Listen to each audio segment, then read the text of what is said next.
கட்சியின் மாவட்ட மாநகர முன்னணி பொறுப்பாளர்களே, துணைநிலை அமைப்புகளின் நிர்வாகிகளே,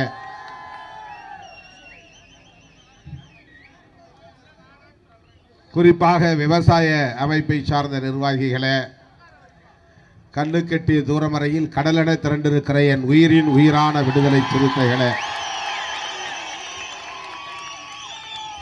உங்கள் அனைவருக்கும் என்னுடைய பணிவார்ந்த வணக்கத்தை தெரிவித்துக் கொள்கிறேன்.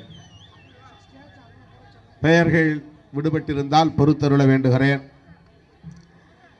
கடந்த 17ஆம் தேதி நாம் திருவண்ணாமலையில் இதே போன்று மாபெரும் கண்டன ஆர்ப்பாட்டத்தை நடத்தியிருக்கிறோம்.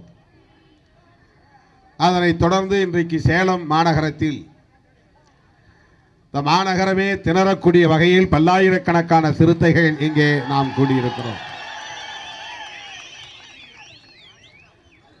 8 வழி பசுமை சாலை வேண்டாம், வேண்டவே வேண்டாம், கைவிட வேண்டும், உடனடியாக கைவிட வேண்டும் என்று வலியுறுத்துகிற வகையில் நாம் இங்கே கூடியிருக்கிறோம்.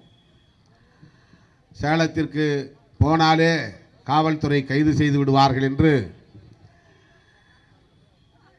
ஊடகங்களில், சமூக ஊடகங்களில் எல்லோரும் கருத்து பதிவு செய்தார்கள். அப்படி ஒருவேளை காவல்துறை கைது செய்ய விரும்பினால் சேலம் மத்திய சிறையில் இடம் இருக்காது. வேலூர் மத்திய சிறைக்கு அல்லது கோவை மத்திய சிறைக்கும் சேர்த்து தான் அவர்கள் அனுப்ப வேண்டியிருக்கும். பிறகு தமிழ்நாடு முழுவதும் மத்திய சிறைகள் எல்லாம் நிரம்பும். ஆகவே இது ஒரு அடையாள போராட்டம். 10ல் ஒரு பகுதி தான் இங்கே வந்திருக்கிறோம். 10ல் ஒரு பங்கு தான் இங்கே வந்திருக்கிறோம். எங்கள் எதிர்ப்பை தெரிவிப்பதற்காக நாம் இந்த போராட்டம் நடத்துவது இந்த மண்ணின் மைந்தரான தமிழகத்தின் முதல்வரான மாண்புமிகு எடப்பாடி பழனிசாமி அவர்களுக்கு எதிராக அல்ல, அவரை பாதுகாப்பதற்குத்தான் இந்த போராட்டம் நடக்கிறது. உள்ளபடியே மிகவும் வேதனையோடு நான் சொல்லுகிறேன், நம்முடைய முதலமைச்சர் அவர்கள் சுதந்திரமாக செயல்பட முடியவில்லை. சுயேட்சையாக அவரால் எந்த முடிவையும் எடுக்க முடியவில்லை. இந்த திட்டத்தை முதலமைச்சரும் கேட்கவில்லை, சேலம் பகுதியை சார்ந்த மக்களும் கேட்கவில்லை, தருமபுரி மாவட்டம், கிருஷ்ணகிரி மாவட்டம், திருவண்ணாமலை மாவட்டம், காஞ்சிபுரம் மாவட்டம் ஆகிய இந்த 5 மாவட்டங்களை சார்ந்த யாரும் கேட்கவில்லை. மோடியாக திணிக்கிறார் இந்த திட்டத்தை. மோடியே இந்த திட்டத்தை திணிப்பதால் எதிர்க்க முடியாமல் திணறுகிறார் நம்முடைய முதலமைச்சர் அவர்கள். அவருடைய நிலை பரிதாபத்திற்குரியது, உள்ளபடியே வேதனைக்குரியது. நான் கேட்கிறேன், யாருமே கேட்காமல் இந்த திட்டம் எதற்காக? யார் கேட்டது? நாங்கள் 2 மணி நேரத்திற்குள் சென்னைக்கு போயே தீர வேண்டும் என்று யாராவது மனு கொடுத்தோமா? சென்னை தலைமைச் செயலகம் வந்து மனு கொடுத்தோமா? அல்லது இங்கே வந்து முதல்வர் வந்தபோது மனு கொடுத்தோமா? யார் கேட்டது 2.25 மணி நேரத்திற்குள்ளாக சென்னை செல்ல வேண்டும் என்று? அப்படி என்றால் மெட்ரோ திட்டத்தை போல சென்னைக்கும் சேலத்துக்கும் இடையில பறக்கும் ரயில் திட்டம் அமைப்பதை போல நீங்கள் இப்போ சென்னையில் கூட, சேலத்திற்குள் கூட மேலே உயர்ந்த கிட்டத்தட்ட 25 அடி உயரத்தில் பாலம் அமைக்கிறார்கள். அப்படி நீ இன்னும் 10,000 கோடி செலவு செய்து சென்னைக்கும் சேலத்திற்கும் இடையில எங்கள் நிலத்தை அழிக்கக்கூடாது, வனத்தை அழிக்கக்கூடாது, குடியிருப்புகளை அப்புறப்படுத்தக்கூடாது, நீங்கள் சாலையை அமைத்துக் கொள்ளலாம். இவர்கள் 10,000 கோடி ரூபாய் செலவு செய்து இந்த திட்டத்தை நடைமுறைப்படுத்த வேண்டும் என்று திடீரென்று அறிவிப்பு செய்திருக்கிறார்கள். 2 மணி நேரத்திற்குள்ளாக அல்லது 2.25 மணி நேரத்திற்குள்ளாக சென்னைக்கு செல்லலாம் என்பது அப்பட்டமான பொய்.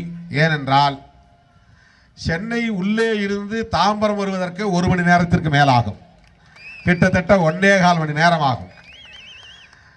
அப்போ தாம்பரம் கூட அல்ல, படப்பை வரையிலும் தான் இந்த சாலை போய் சேரும். அந்த ஒரகடம் பகுதியை சார்ந்த அந்த சாலைகளை போய் இந்த சாலை இணைக்கப் போகிறது. அப்படி என்றால் முதல்வர் அவர்கள் சொல்லுவதை கணக்கிட்டு பார்த்தால் கோயம்பேடு பேருந்து நிலையத்திலிருந்து ஒரகடம் வருகிற வரையில் 1.25 மணி நேரம் ஆகும். அந்த ஒரகடத்திலிருந்து சேலத்திற்கு 1 மணி நேரத்தில் போய்விட முடியுமா? 2.25 மணி நேரத்தில் 1.25 மணி நேரத்தை கழித்து விட்டால் மிச்சம் 1 மணி நேரம் தான் இருக்கிறது. ஆகவே இது அப்பட்டமான பொய். ஒருவேளை இது உண்மையாக இருந்தால் ஏன் சென்னைக்கும் சேலத்துக்கும் மட்டும்தான் போட வேண்டுமா? சென்னைக்கும் கோயமுத்தூர் வரையிலும் கூட இந்த சாலையை விரிவுபடுத்தலாம் அல்லவா? கோவை மாவட்டத்து மக்கள் என்ன பாவம் செய்தார்கள்? அவர்களும் வேகமாக சென்னைக்கு போகக்கூடாதா? ஏன் இந்த திட்டத்தை சென்னைக்கும் கன்னியாகுமரி வரையிலும் போகலாமே? அது மிக முக்கியமான தேசிய நெடுஞ்சாலை ஆயிற்று. ஒட்டுமொத்த தமிழகத்தை, இது கூட ஒரு மேற்கு மாவட்டங்களை மட்டும்தான் இணைக்கிறது. அது கிட்டத்தட்ட 3/4 பாகம் தமிழகத்தை கொண்டு இணைக்கிற ஒரு சாலை. அது சென்னையிலிருந்து திருச்சி, திருச்சியிலிருந்து மதுரை, மதுரையிலிருந்து நெல்லை, நெல்லையிலிருந்து கன்னியாகுமரி வரையிலும் போகிற அந்த சாலை ஒட்டுமொத்த தமிழகத்தின் 3/2 பகுதியை இணைக்கக்கூடிய ஒரு சாலை. அந்த சாலை தஞ்சாவூருக்கு பாதையே கிடையாது, கும்பகோணம் வழியே தான் போகணும். அது ஒரு சிங்கிள் ரோடு தான். தஞ்சாவூர் வரையிலும் கூட அந்த 8 வழி சாலை போடலாம். அந்த பக்கம் என்ன பாவம் செய்தார்கள்? சேலம் மக்களுக்கு மட்டும்தான் இந்த நன்மையா? இது பொய். நேரத்தை குறைப்பதற்காக இந்த அகலமான சாலைகளை, 8 வழி சாலைகளை அமைக்கிறோம், அதற்காக 10,000 கோடி நிதி ஒதுக்குகிறோம் என்று சொல்லுவது உண்மை காரணம் அல்ல. நான் கேட்கிறேன், சேலத்திலிருந்து சென்னைக்கு கிருஷ்ணகிரி வழியாக செல்லலாம், ஒரு சாலை இருக்கிறது. சேலத்திலிருந்து சென்னைக்கு உளுந்தூர்பேட்டை வழியாக செல்லலாம். இந்த உளுந்தூர்பேட்டை வழியாக செல்லுகிற சாலையில் ஆத்தூரிலிருந்து உளுந்தூர்பேட்டை வரையிலும் 8 இடங்களில் ஒரு சிங்கிள் ரோடு தான் இருக்கு. 4 வழி சாலையாக இது முழுமையாக உளுந்தூர்பேட்டை வரையிலும் போய் சேரவில்லை. அயோத்தியா பட்டணம் வரையிலும் நன்றாக போகிறது. அரசு என்ன நடவடிக்கை எடுத்திருக்கிறது? அயோத்தியா பட்டணம், வாழப்பாடி, ஆத்தூர், சின்ன சேலம், கள்ளக்குறிச்சி, தியாகதுருகம், உளுந்தூர்பேட்டை, இது சேலத்திலிருந்து உளுந்தூர்பேட்டை வரையிலும் 4 வழி சாலை போட அரசு அறிவித்திருக்கிறது. இந்த இடங்களில் இன்னும் 2 வழி சாலை தான் இருக்கிறது. கடந்த காலத்தில் இருந்த அந்த ரோடு சிங்கிள் ரோடு, ஒரு வண்டி போகலாம், ஒரு வண்டி வரலாம். அதான் 2 வழி சாலை. ஒரே நேரத்தில் ஒரு வண்டி லெஃப்டில் போகலாம், ஒரு வண்டி ரைட்டில் வந்துகிட்டு. இந்த 8 இடங்களில் இதுவரையில் சிங்கிள் ரோடு, 2 வழி சாலை மட்டும்தான் இருக்கிறது. இதை இன்னும் 4 வழி சாலையாக மாற்றுவதற்கு அரசு எந்த முனைப்பையும் மேற்கொள்ளவில்லை. ஏன்? இதற்கு என்ன பெரிய செலவாகிவிடும்? இதை சரி செய்தால் கூட சேலத்திலிருந்து உளுந்தூர்பேட்டை வழியாக சென்னைக்கு செல்லுகிற நேரம் ஒரு 1 மணி நேரம் குறையும், அல்லது 3/4 மணி நேரம் குறையும், குறைந்தபட்சம் ஒரு அரை மணி நேரம் குறையும். ஆனால் அதற்கான எந்த முயற்சியும் இவர்கள் எடுக்கவில்லை. தமிழகத்தில் தேசிய நெடுஞ்சாலைகள் இருப்பதை போல மாநில நெடுஞ்சாலைகளும் இருக்கின்றன. இது நேஷனல் ஹைவேஸ், ஸ்டேட் ஹைவேஸ். மத்திய அரசாங்கம் ஒரு திட்டம் வைத்திருக்கிறது. கிராமப்புற சாலைகளை எல்லாம் மாநில நெடுஞ்சாலைகளோடு இணைக்க வேண்டும், மாநில நெடுஞ்சாலைகளை எல்லாம் தேசிய நெடுஞ்சாலைகளோடு இணைக்க வேண்டும். ஆக கிராமப்புற சாலைகளை இணைக்க வேண்டும் என்கிற திட்டத்தை எந்த அளவுக்கு நீங்கள் நடைமுறைப்படுத்தி இருக்கிறீர்கள்? உள்ளபடியே மக்கள் பயன்பட வேண்டுமானால், கிராமப்புறத்தில் வசிக்கிற மக்கள் பயன்பெற வேண்டுமானால் கிராமப்புற சாலைகளை மாநில நெடுஞ்சாலைகளோடு இணைக்க வேண்டுமா வேண்டாமா? மனசாட்சியை தொட்டு சொல்ல வேண்டும் மாண்புமிகு முதலமைச்சர் அவர்கள். அந்த திட்டம் நடைமுறைப்படுத்தப்படவில்லை.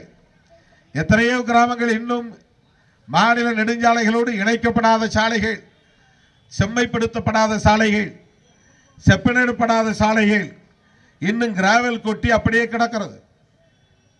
பாதைகளே இல்லாமல் கிடக்கின்றன.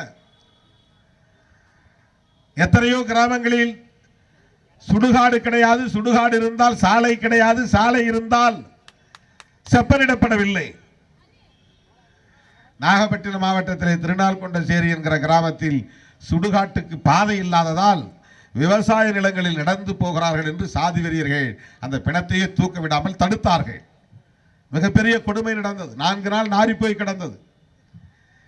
பல ஆண்டுகளுக்கு முன்பு ஒருவருக்கு நான் அந்த கிராமத்தின் நினைவாக கூட பட்டம் கொடுத்தேன், குடிதாங்கி என்று. அது ஒரு கிராமத்தின் பெயர். அது குத்தாலம் அருகே இருக்கிறது.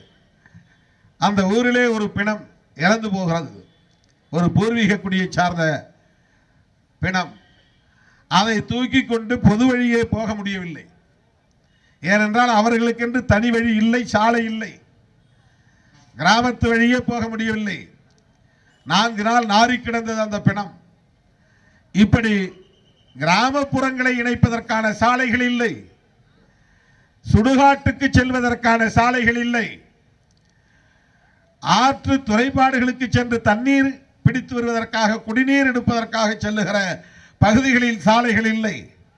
இந்த சாலைகளை எல்லாம் செப்பனிட வக்கில்லாத மத்திய மாநில அரசு, மோடி அரசு, எடப்பாடி அரசு 10,000 கோடி செலவு செய்து இந்த 8 வழி பசுமை சாலையை அமைக்க இருக்கிறார்கள். பெயர் சூட்டி இருக்கிறார்கள். பாருங்கள், பசுமை சாலையாம். பசுமையை அழிக்கிற சாலைக்கு பெயர் பசுமை சாலை. வனத்தை அழிக்கிறார்கள், மரங்களை வெட்டுகிறார்கள். மரங்களை வெட்டினால், வனத்தை அழித்தால் அதற்கு பெயர் பசுமை அழிப்பு என்றுதானே பொருள். மரங்களை வெட்டினால் என்ன ஆகும்? பசுமை அழியும். பசுமையை அழிக்கிற திட்டத்திற்கு பசுமை சாலை என்று பெயர் வைத்திருக்கிறார்கள். இது எவ்வளவு பெரிய அயோக்கியத்தனம்! இது உள்ளபடியே இது எடப்பாடிக்கே தெரியாமல் வருகிற திட்டம். எடப்பாடிக்கே தெரியாமல் பல வேலைகள் நடக்கின்றன. ஆக எடப்பாடி அவர்களுக்கும் மோடிக்கும் இப்போது ஒத்து வரவில்லை என்பது மட்டும் தெரிகிறது. 2 பேருக்கு இணக்கம் இல்லை. ஒரு முயற்சி எடப்பாடியை மாற்றுவதற்கான முயற்சி, மோடி அரசு மேற்கொள்ளுகிற முயற்சி என்று நாம் கருதுவதற்கு இடம் இருக்கிறது. எடப்பாடியை மாற்றிவிட்டு வேறு யாரையாவது முதலமைச்சராக்க வேண்டும், அல்லது இந்த அரசையே கலைத்துவிட்டு இது ஊழல் அரசு. அமித்ஷா வருகிறார், பிஜேபி தலைவர். வேறு எந்த மாநிலத்திலும் போய் பிற கட்சி ஆளுகிற மாநிலங்களில் இது ஊழல் அரசு, இந்தியாவிலேயே முதலிடம் வகிக்கிற அரசு என்று சொல்லுகிற துணிச்சல் பிஜேபி தலைவர்களுக்கு உண்டா? இன்றைய துணை முதலமைச்சர், அன்றைய முதலமைச்சர் மாண்புமிகு ஓபிஎஸ் அவர்கள், அவர் தலைமைச் செயலகத்தில் இருக்கிற போதே தலைமைச் செயலாளருடைய அலுவலகத்தை சோதனையிட்டது இந்த அரசு. இந்திய அரசியல் வரலாற்றிலேயே இந்த கேவலம் வேறு எங்கும் அரங்கேறியதில்லை. வெட்கக்கேடு. ஒரு முதலமைச்சர் தலைமைச் செயலகத்தில் அமர்ந்திருக்கிறார், அங்கே தலைமைச் செயலாளரும் இருக்கிறார். வருமான வரித்துறையினர் தலைமைச் செயலகத்திற்குள்ளே புகுந்து தலைமைச் செயலாளரின் அலுவலகத்தையும் அவருடைய வீட்டையும் சோதனையிட்டார்கள். அதை அன்றைய முதலமைச்சர் ஓ பன்னீர்செல்வம் அவர்கள் சகித்துக் கொண்டார். அதன் பிறகு அவரை மாற்றி எடப்பாடியை கொண்டு வந்ததும் மோடிதான். இது அம்மா கொண்டு வந்த ஆட்சி அல்ல, எடப்பாடியை கொண்டு வந்தது மோடிதான். மோடி கொண்டு வந்த ஒரு அரசு இது.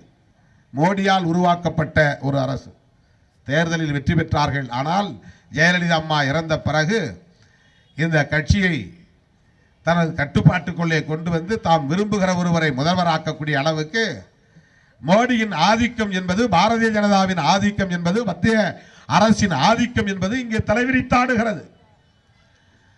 ஆகவேதான் இன்றைக்கு முதலமைச்சருக்கு நெருக்கமானவர்களின் வீடுகளில், அலுவலகங்களில் சோதனை நடக்கிறது. வருமான வரித்துறைக்கு அதிகாரம் இருக்கிறது, இல்லை என்று சொல்லவில்லை. எங்கேயும் யார் வீட்டிலும் எந்த நேரத்திலும் சோதனை நடத்த அவர்களுக்கு அதிகாரம் இருக்கிறது.